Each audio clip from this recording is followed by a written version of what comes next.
Time for WIFR Sports.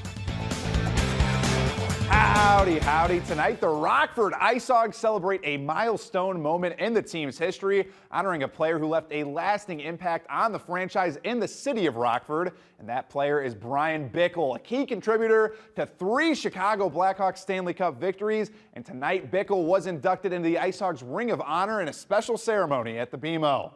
Brian Bickle had a heartfelt return to Rockford as he became the 4th player in franchise history to be inducted into the IceHogs Ring of Honor. Bickle's journey as an IceHog began back in 2007 when he put up some impressive numbers and helped Rockford gain a competitive advantage in their first AHL season. Over his tenure, Bickle played in more than 200 games for the Hogs, and his success in Rockford paved the way for him into the NHL with the Blackhawks winning 3 cups with Chicago. The highlight of Bickle's career came in Game 6 of the 2013 Stanley Cup Finals, where he had a clutch game-tying goal in the final 80 seconds, which would help the Hawks secure a Stanley Cup victory over Boston that year. Tonight's ceremony was a testament to the lasting impact Bickle not only had on the IceHogs, but on the city of Rockford and beyond through his legacy in leadership as a champion. It was a packed house at the BMO for Bickle's special night, and it was also a very emotional yet unforgettable night for him and his family.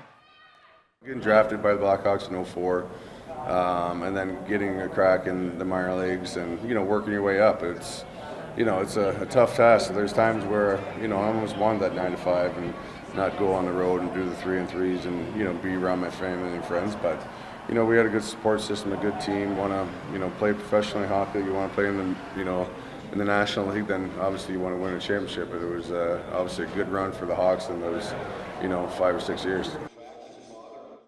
Now into some of the action from the game. Joey Anderson got the Hogs on the board first, 1-0. But for the Thunderbirds now, Matt Luff ties the game with the wrist shot, hitting the front iron at tying the game at 1 apiece on the power play goal nearing the end of the first period. But the Hogs look to strike back. Levshinov with control goes to Korchinski, and he dishes it to Brett Seney in the final 71 seconds of the first as Seney snipes the puck into the top left shelf to break the tie. Rockford's up 2-1 now, and the IceHogs don't stop. Quick a 2-on-1, Anderson to Athanasio and back to Anderson, and he scores to make it a 3-1 game. Springfield does make a little bit of a comeback, tying things up, but Andreas Athanasio goes on to break a 3-3 tie in the final 2 minutes for an IceHogs dub on an unforgettable night.